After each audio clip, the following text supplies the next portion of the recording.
आगे बढ़ेंगे। रायसीना डायलॉग का आज 8वां संस्करण दिल्ली में शुरू होगा और इसकी चीफ गेस्ट होंगे इटली की प्रधानमंत्री जॉर्जिया मेलोनी। दिल्ली पहुंचने के बाद उन्होंने प्रधानमंत्री नरेंद्र मोदी से मुलाकात की और प्रधानमंत्री के साथ इटली की प्रधानमंत्री की मुलाकात की जो तस्वीरें सामने आई, उसके बाद एक साझा बयान भी जारी किया गया दोनों देशों की तरफ से। इसके बाद एक ज्वाइंट प्रेस कॉन्फ्रेंस हुई है और इस प्रेस कॉन्फ्रेंस में इटली की प्रधानमंत्री जॉर्जिया मेलोनी ने भारत के प्रधानमंत्री नरेंद्र मोदी की जमकर तारीफ की है। उन्होंने यह कहा कि प्रधानमंत्री मोदी दुनिया के सबसे चहेते नेता हैं। यह साबित हो चुका है कि वे कितने बड़े लीडर हैं, ये इटली के प्रधानमंत्री ने कहा है। और उन्होंने यह भी कहा कि इसके लिए प्रधानमंत्री नरेंद्र मोदी को बधाई। ये बातें सुनकर के दूसरे डायस पर खड़े हुए प्रधानमंत्री नरेंद्र मोदी मुस्कुराते हुए नजर आए और यहां पर पीएम ने भारत और इटली के बीच स्टार्टअप ब्रिज का भी ऐलान किया है। दोनों देशों के बीच में एक नए युग की शुरुआत इसके साथ हुई है। कई क्षेत्रों में भारत और इटली साझा प्रयासों के तहत काम करेंगे, इसे लेकर के एक साझा बयान दोनों देशों के प्रधानमंत्रियों की ओर से जारी किया गया। दिल्ली की तस्वीरें और अब रायसीना डायलॉग में महत्वपूर्ण मुलाकात होनी है, बातचीत होनी है। दिल्ली स्थित हैदराबाद हाउस की तस्वीरें देखिए। प्रधानमंत्री नरेंद्र मोदी की तारीफ इटली की प्रधानमंत्री जॉर्जिया मेलोनी ने की है और उन्हें दुनिया का सबसे बड़ा लीडर प्रधानमंत्री नरेंद्र मोदी को बताया है। I firmly believe that there's a lot that we can do together, and I'm not sure if this will lead me to the approval rate that the Prime Minister Modi has reached. I think he's the most loved one of all around the world, but I mean, this has really proven that he has been a major leader, and congratulations for that, Prime Minister. तो चलिए आगे बढ़ेंगे और इसी बीच भरतपुर से बड़ी खबर हम आपको बता दें। मुख्यमंत्री अशोक गहलोत भरतपुर पहुंचे, गांव घाटमिका में पहुंचे, जहां पर मृतक जुनेद और नासिर के परिजनों से मुख्यमंत्री अशोक गहलोत ने मुलाकात की। पीड़ित परिवार को आर्थिक मदद का ऐलान भी किया है। बच्चों के नाम 4-4 लाख रुपए की एफडी की घोषणा की गई है। तो वहीं गोवध कानून की सख्ती से पालना करने के निर्देश दिए गए हैं। डीजीपी को जल्द से जल्द आरोपियों को गिरफ्तार करने के निर्देश मुख्यमंत्री अशोक गहलोत ने दिए हैं। ये घाटमिका गांव की तस्वीरें जहां पर प्रधानमंत्री जुनेद नासिर के परिजनों से मुलाकात करने के लिए पहुंचे थे। 16 फरवरी को जुनेद और नासिर की हत्या की गई थी। सीएम गहलोत ने गुनहगारों के लिए फांसी की सजा की मांग की है। मुख्यमंत्री ने कहा कि ऐसे गुनहगारों के लिए फांसी की सजा होनी चाहिए। इससे पहले मुख्यमंत्री अशोक गहलोत यहां पर गांव पहुंचे और जुनैद के घर गए और वहां पर उनके परिजनों से मुलाकात की, उनको सांत्वना भी दी और यह भी भरोसा दिया कि राज्य सरकार उनके साथ खड़ी हुई है। हर तरह के जो गुनहगार हैं उनके खिलाफ खड़ी हुई है। उन्हें कड़ी से कड़ी सजा दिलवाने का काम किया जाएगा। भैया इतने दिन बीत जाने के बावजूद भी वो लोग पकड़े नहीं जा रहे हैं। तो मैं इस मौके पर अपील करना चाहूंगा हरियाणा के मुख्यमंत्री जी से, इस घटना को और ज्यादा गंभीरता से लें, और ज्यादा गंभीरता से लें, क्योंकि पूरे देश के अंदर चर्चा है इस घटना की। पूरी तरह लगे हुए हैं। अरेस्ट हो मुलजिम, उनको फांसी की सजा हो, चाहे उदयपुर हो चाहे वो ये घटना हो। ऐसे जो करतूत करने वाले लोग हैं इनको फांसी से कम से होनी नहीं चाहिए। देखिए कानून तो कई बार टूटता भी है, अपन जानते ही हैं। अभी तो ये तो कानून टूट रहे, कई जगह टूट सकते हैं, परंतु आज तो देश भर में धज्जियां उड़ रही है। संविधान की धज्जियां उड़ रही है, लोकतंत्र के मूल्यों की चिंता पूरे मुल्क को वो है। आज इस मौके पर मैं वो बात नहीं करना चाहता कि देश में क्या हो रहा है। और चलिए आगे बढ़ेंगे और इसी बीच भीलवाड़ा से बड़ी खबर मिल रही है, जहां पर बैंक के कैशियर से 16 लाख रुपए की लूट की वारदात को अंजाम दिया गया। आसीन से बदनौर कैशियर जा रहा था, इसी दौरान ये लूट की वारदात हुई है। भीलवाड़ा जिले के बदनौर थाने की घटना है। सबसे बड़ी खबर है, सबसे पहले सबसे तेज न्यूज 18 राजस्थान पर इस घटना के बाद की पहली तस्वीरें, एक्सक्लूसिव तस्वीरें हैं जो आपकी टीवी स्क्रीन पर हैं। आपको बता दें कि बैंक ऑफ बड़ौदा के कैशियर से 16 लाख रुपए की लूट हुई है। आसीन से बदनौर जाते वक्त लूट की वारदात को अंजाम दिया गया। बहरहाल पुलिस लुटेरों की तलाश में जुटी हुई है। इस घटना के बाद की सबसे पहली तस्वीर न्यूज 18 राजस्थान पर आप देखिए। पूरा का पूरा इलाका जहां पर यह लूट की वारदात हुई है, अब पुलिस की सक्रियता यहां पर देखने को मिल रही है। आसीन से बदनौर कैशियर जा रहा था, इसी दौरान बदमाशों ने 16 लाख रुपए की लूट की है। बहरहाल बदनौर थाना पुलिस को जैसे ही मामले की जानकारी मिली है, उच्चाधिकारियों को सूचना दी गई। पुलिस के आला अधिकारी मौके पर पहुंचे हैं। पूरे इलाके में नाकाबंदी करवाई गई है और कोशिश यही की जा रही है कि इन बदमाशों को जल्द से जल्द पकड़ा जा सके। लेकिन इसी बीच सबसे पहली तस्वीर देखिए घटनास्थल की, जहां पर लूट की वारदात हुई है उसकी सबसे पहली तस्वीर न्यूज 18 राजस्थान पर आप इस वक्त देख पा रहे हैं। पुलिस की टीम लगातार सक्रिय है, इलाके में नाकाबंदी करवाई गई है। एक्सक्लूसिव तस्वीरों के जरिए जरा समझिए कि आसीन से बदनौर जाने वाले ये रास्ता जहां पर सुनसान इलाका पड़ता है बीच में, यहां पर लूट की वारदात हुई है। ग्रामीण इलाका है, यहां से बदमाशों ने लूट की वारदात को अंजाम दिया। कैशियर दरअसल यहां से जा रहा था और 16 लाख रुपए की लूट हुई है। बैंक ऑफ बड़ौदा का कैशियर बताया जा रहा है जिससे लूट हुई है। बहरहाल पुलिस इस पूरे मामले को लेकर के और ज्यादा जो है वक्तव्य जारी करेगी, उसका अभी इंतजार है। लेकिन उससे पहले ये तस्वीरें देखिए आपकी टीवी स्क्रीन पर। सबसे पहले ये तस्वीरें हैं न्यूज 18 राजस्थान पर, आप ये तस्वीरें देख पा रहे हैं। आसीन से बदनौर जाते वक्त लूट की बड़ी वारदात हुई है। बैंक ऑफ बड़ौदा के कैशियर हैं, उनसे 16 लाख रुपए लूटे गए हैं। ज्यादा जानकारी के साथ सहयोगी राहुल कौशिक हमारे साथ फोन लाइन पर है। राहुल, कैसे इस पूरी वारदात को अंजाम दिया गया, अभी क्या अपडेट है आपके पास? जी हेमंत, ये जो कैशियर है बदनौर थाना क्षेत्र के बैंक में, ग्रामीण क्षेत्रीय बैंक में काम करता है। ये आसीन गया था कैश लेने के लिए, 16 लाख का कैश लेके आसीन से बदनौर आ रहा था। बदनौर आते समय बदनौर हाईवे पे ये घटनाक्रम पूरा हुआ है। 16 लाख की लूट इसके साथ हुई है। सबसे बड़ी बात यह है कि कहीं ना कहीं जो लूट हुई है उसके बाद हाईवे पे पुलिस पहुंच चुकी है और नाकाबंदी भी की गई है। सीसीटीवी फुटेज खंगाले जा रहे हैं, वहाँ के जो सेलुलर है नंबर जो वहाँ पे वो है उनको भी चेक किया जा रहा है और पुलिस कैशियर से भी पूछताछ की जा रही है करिए ताकि बदमाश ज्यादा दूर ना निकल सके। और 16 लाख की बहुत बड़ी रकम। राहुल, ये आसीन से बदनौर का जो रास्ता है वो किस तरह का रास्ता है और यहाँ से क्या आशंकाएं बनती है कि बदमाश किस तरफ भागे होंगे? जी, आसीन से बदनौर का रास्ता जो है ये हाईवे है, तो कहीं ना कहीं बदमाशों ने कोशिश की होगी जिले से बाहर निकलने के लिए भी। इसलिए पूरे जिले में एक आदर्श जो एसपी है, पुलिस अधीक्षक है आदर्श सिद्धू, इन्होंने पूरे जिले में नाकाबंदी करा दी। और जो वहाँ की जो बदनौर थाना क्षेत्र की जो पुलिस है वो पूरी तरह एक्टिव हो चुकी है। पर सोचने का विषय है कि 16 लाख की लूट हुई है। बिल्कुल राहुल, नजर बनाए रखिए, लगातार अपडेट हम आपसे लेते रहेंगे। बहरहाल बहुत शुक्रिया तमाम जानकारी के लिए। तो चलिए आगे बढ़ेंगे। दौसा के लालसोट में जहां पर 10वीं कक्षा में पढ़ने वाली छात्रा खुशबू मीणा ने फांसी का फंदा लगाकर के आत्महत्या कर ली। खुशबू मीणा सुसाइड के बाद जैसे ही उसके परिजनों को इस बात का पता लगा तो परिजन भी लालसोट पहुंचे और दहाड़े मार मार कर रोने लगे। माहौल पूरी तरह से गमगीन हो गया। 16 मार्च राजस्थान में बोर्ड की परीक्षाएं हैं और ऐसे में बोर्ड परीक्षा से महज 14 दिन पहले ये घटना हुई है जिसने तमाम लोगों को दहला करके रख दिया है। खुशबू ने अपनी जीवन लीला समाप्त कर ली। जानकारी के अनुसार छात्रा खुशबू पढ़ाई में कमजोर थी, ये बताया जा रहा है, लेकिन उसको आत्मविश्वास नहीं था कि उसके अंक 95% से ज्यादा आएंगे या नहीं। और इधर इस घटना की सूचना के बाद लालसोट थाना पुलिस मौके पर पहुंची। पुलिस ने छात्रा के रूम की तलाशी ली है तो उसमें एक सुसाइड नोट मिला है। बहरहाल छात्रा के परिजनों का रो रो कर बुरा हाल है। पुलिस इस पूरे मामले को लेकर तफ्तीश कर रही है कि इसके पीछे क्या एक अंकों की जो दबाव है, अंकों का परीक्षा का जो दबाव है वो कारण है या फिर अन्य कारण है। हालांकि एक सुसाइड नोट बरामद होने का दावा जरूर पुलिस की तरफ से किया गया है। तो टेंशन में सब के वहीं भाई बेटा पढ़े बैठे सा भाई नरेरिया सा तो कहीं नहीं थोड़ी बैठे। मरने से पहले उसने एक सुसाइड नोट लिखा है, उसमें अपने माँ बाप से रिक्वेस्ट किया है कि मैं 10th का एग्जाम में 95+ नहीं ला सकती, इसलिए सॉरी मम्मी पापा एंड इसका भाई है ऋषभ। ये सुसाइड नोट लिख करके आत्महत्या कर ली, गले में फंदा डाल करके लटक गई। हॉस्पिटल में दिखाया तो डॉक्टर ने मृत घोषित कर दिया। अभी PMR करवा के डेड बॉडी परिजनों को सुपुर्द की जा रही है। संजय बाल निकेतन उच्च माध्यमिक विद्यालय में 10वीं की छात्रा थी। पढ़ने में होशियार थी और गवर्नमेंट के निर्देशानुसार 16 फरवरी तक हमारे यहाँ पर अटेंडेंस थी, वो प्रेजेंट थे।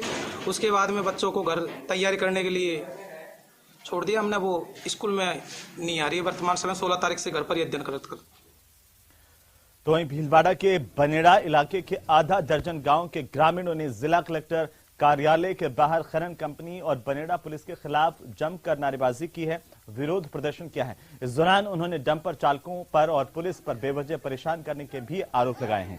प्रदर्शन के बाद उन्होंने जिला कलेक्टर और पुलिस अधीक्षक को ज्ञापन भी सौंपा जिसमें दोषी पुलिस अधिकारियों पर कार्रवाई की मांग की गई है। भाजपा के जिलाध्यक्ष ने कहा कि 26 तारीख को बच्ची का एक खनन कंपनी के डंपर की ओर से एक्सीडेंट किया गया था, जिसके बाद लगे हुए जाम को पुलिस ने और प्रशासन ने योजनाबद्ध तरीके से जाम के नाम पर 60 से अधिक ग्रामीणों पर मुकदमा दर्ज किया, जो झूठा मुकदमा दर्ज किया गया। इसी को लेकर ग्रामीण आक्रोशित हैं और यहां पर प्रदर्शन किया गया।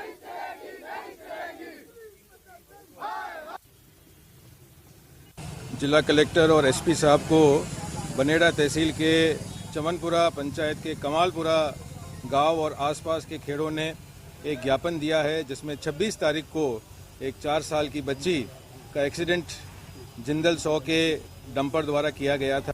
4 वहाँ के जो कमालपुरा के मृतक हैं और जो एक्सीडेंट होते हैं आए दिन, वो जिंदल सा लिमिटेड के जो डंपर हैं उन्हीं से होते हैं। निश्चित तौर पर आए दिन जो एक्सीडेंट होते हैं उससे वहाँ की जनता हैरान है, परेशान है, दुखी है। तो वहीं युवा कार्यक्रम एवं खेल मंत्रालय भारत सरकार की ओर से दौसा में जिला स्तरीय पड़ोस युवा संसद कार्यक्रम का आयोजन किया गया। इस कार्यक्रम में केंद्र सरकार की जन कल्याणकारी योजनाओं समेत 20 प्रेसिडेंसी, वसुदेव कुटुंबकम, एक पृथ्वी एक परिवार एक भविष्य, mission life style for environment, G20 समेत जिले के यूनिक कल्चर समेत कई विषयों को लेकर के विषय विशेषज्ञों की ओर से अपने अपने विचार व्यक्त किए गए और युवाओं से खासतौर पर चर्चा की गई।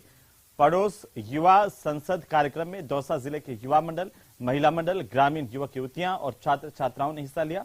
इस पड़ोस युवा संसद कार्यक्रम के करीब 900 प्रतिभागियों ने इसमें शिरकत की, हिस्सा लिया।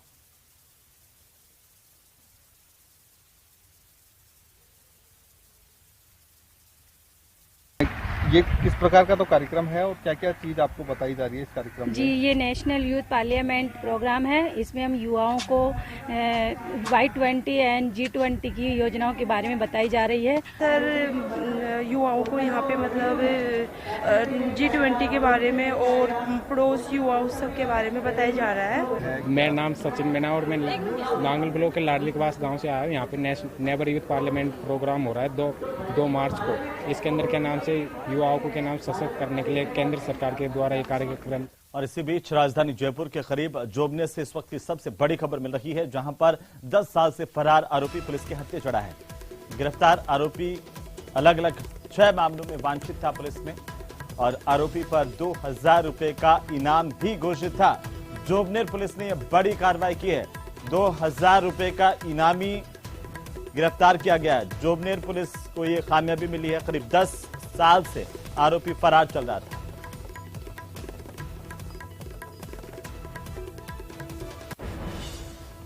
और अब राजधानी जयपुर से बड़ी खबर, जहां पर गैंगस्टर लॉरेंस बिश्नोई को 16 मार्च तक कोर्ट ने न्यायिक हिरासत में जेल भेजने के आदेश दिए हैं। लॉरेंस बिश्नोई की गिरफ्तारी के मामले पर सुनवाई हुई। वीडियो कॉन्फ्रेंस के जरिए कोर्ट में लॉरेंस को पेश किया गया। लॉरेंस की अपील, बाकी मामलों पर 16 तारीख को सुनवाई होगी। 15 दिनों से ये रिमांड पर था। इससे पुलिस की पूछताछ लगातार जारी थी। गैंगस्टर लॉरेंस बिश्नोई से कई मामलों को लेकर के जयपुर पुलिस पूछताछ कर रही थी और इसी बीच इसे वीडियो कॉन्फ्रेंस के जरिए कोर्ट पेश किया गया। कोर्ट ने आखिरकार इसको न्यायिक अभिरक्षा में जेल भेजने के आदेश दिए हैं। 15 दिनों से लॉरेंस बिश्नोई लगातार रिमांड पर चल रहा था। पुलिस की पूछताछ हो रही थी और इसी बीच अब इसे आखिरकार रिमांड अवधि पूरी होने के बाद वीडियो कॉन्फ्रेंसिंग के जरिए कोर्ट में पेश किया गया और कोर्ट ने इसे न्यायिक अभिरक्षा में जेल भेजने के आदेश दिए हैं।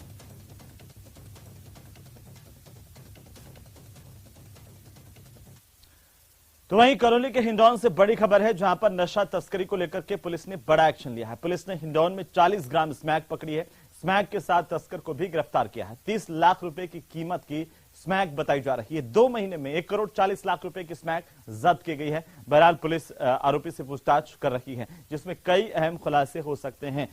मसलन किस तरीके से ये जो तस्कर है वो काम कर रहे हैं इस इलाके में, कहां से स्मैक और बाकी अवैध मादक पदार्थों का गोरख धंधा यहां पर फल फूल रहा है, इसे लेकर के भी पुलिस की जांच जारी है।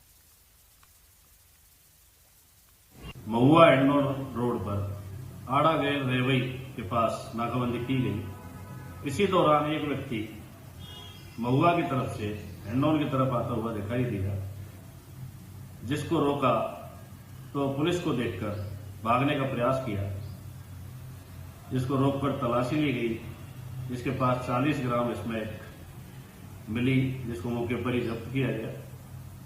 जिसके पास R1 हाई मोटरसाइकिल थी, जिसको भी मौके पर ही जब्त किया गया। कार्रवाई की जा रही है। कहां से लाया, कहां देने जा रहा था, इस संबंध में अनुसंधान किया जा रहा है। चलिए आगे बढ़ेंगे। राजसमंद के केलवाड़ा इलाके से बड़ी खबर मिल रही है। दो बदमाशों ने एक व्यक्ति से 35,000 रुपए लूटे हैं और इस लूट का लाइव वीडियो सामने आया है। बदमाश बैंक से व्यक्ति का पीछा कर रहे थे। पीड़ित ने पुलिस में इसे लेकर शिकायत दी है और पुलिस ने इन बदमाशों की तलाश शुरू कर दी है। बहरहाल ये तस्वीरें देखिए आपकी टीवी स्क्रीन पर, जो तस्वीरें सामने आई है लाइव लूट की तस्वीरें हैं। 35,000 रुपए की लूट की वारदात को अंजाम दिया गया है। दो बदमाशों पर आरोप है जिन्होंने एक व्यक्ति का पीछा किया, पहले रैकी की और उसके बाद उससे 35,000 रुपए की लूट की वारदात को अंजाम दिया। बहरहाल ये तस्वीरें कैमरे में कैद हुई हैं। पुलिस इन्हीं के आधार पर इन बदमाशों की तलाश कर रही है।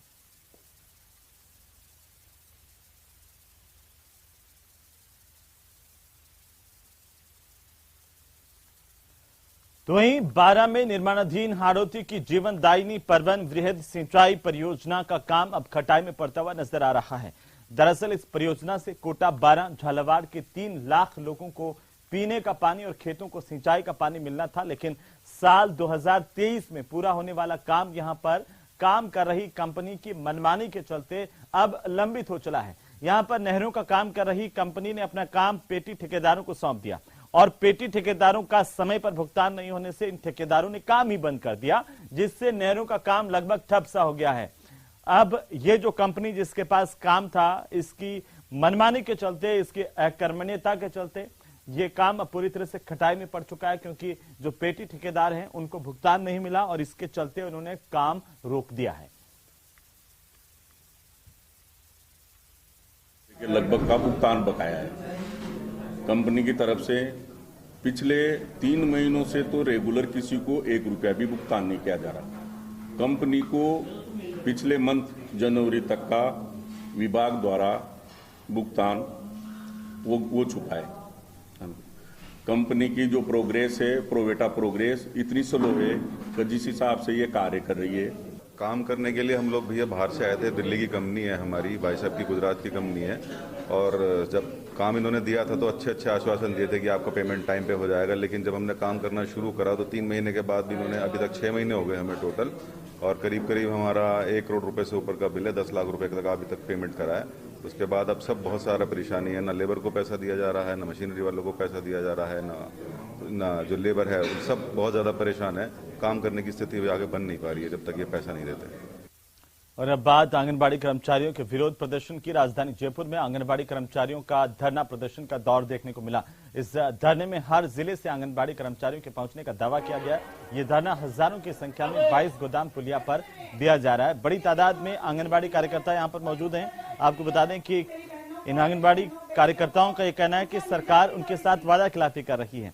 चुनाव से पहले उनसे वादा किया गया था आंगनबाड़ी कार्यकर्ताओं को राज्य कर्मचारी घोषित किया जाएगा, लेकिन अब तक ऐसा नहीं हो पाया। इनके मानदेय में 15% की सिर्फ वृद्धि की गई है, ये आंगनबाड़ी कार्यकर्ताओं का कहना है।